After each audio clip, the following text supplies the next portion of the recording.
চলে গেছে, নৌকা চলে গেছে। জি জি, আপনারা চলে গেছেন। আর ওনাদের কি পানি দেওয়া হয়েছিল? জি। ওকে।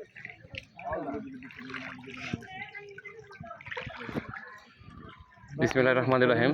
আসসালামু আলাইকুম। আমরা বর্তমানে আমাদের ত্রাণ কার্যক্রম নিয়ে অবস্থান করতেছি অবস্থান করে ফেলছি। ফেনী জেলার ছাগলনাই উপজেলায়। আসলে ফেসবুকে অনেকেই মন্তব্য করেন যে এগুলো নাকি বেশি বেশি করে প্রচার হচ্ছে বা অতিরিক্ত করা হচ্ছে। আপনারা যারা এখানে আসেন নাই তারা আসলে বাস্তবতা কতটুকু নির্মম বুঝতে পারবেন না।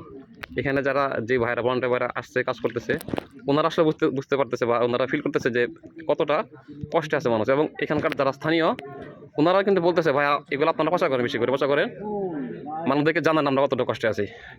কিন্তু আসলে লজ্জা লাগে অনেকেই এগুলো নিয়ে ফেসবুকে আজে বাজে মন্তব্য করেন যে মানুষ নাকি বেশি বেশি প্রচার করছে। আসলে ভাই এগুলো কি বেশি বেশি প্রচার করার জিনিস?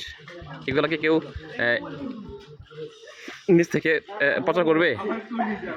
অন্তত যারা সুস্থ মস্তিষ্কের মানুষ, যারা মানবিক মানুষ, যারা মানুষের বিপদে কষ্ট পায় তারা এটা করবে না।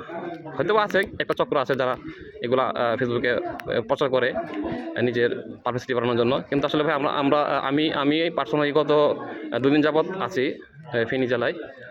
মোটামুটি 2-3টা জায়গায় উপজেলায় আমরা ঘুরছি। তো আসলে আমরা বুঝতে পারতেছি যে এখানকার মানুষ কতটা কষ্টে আছে এবং কী পরিমাণ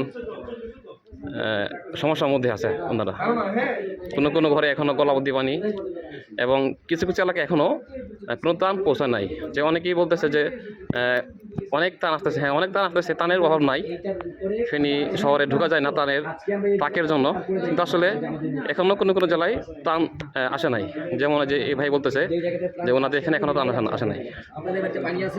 তো আপনাদের কাছে রিকোয়েস্ট থাকবে যারা ত্রাণ দিচ্ছেন তারা একটু কষ্ট করে হলেও মানে শহর থেকে দূরে যে এলাকাগুলো একটু নিচু এলাকা এসব এলাকায় আসবেন, ত্রাণ দেওয়ার চেষ্টা করবেন। আমরা আমাদের কার্যক্রম চালিয়ে যাচ্ছি ইনশাল্লাহ। আমরা আরও কিছুক্ষণ আমাদের ত্রাণ বিতরণ করবো। তো সবাই আমাদের জন্য মতো করবেন। আসসালামু আলাইকুম।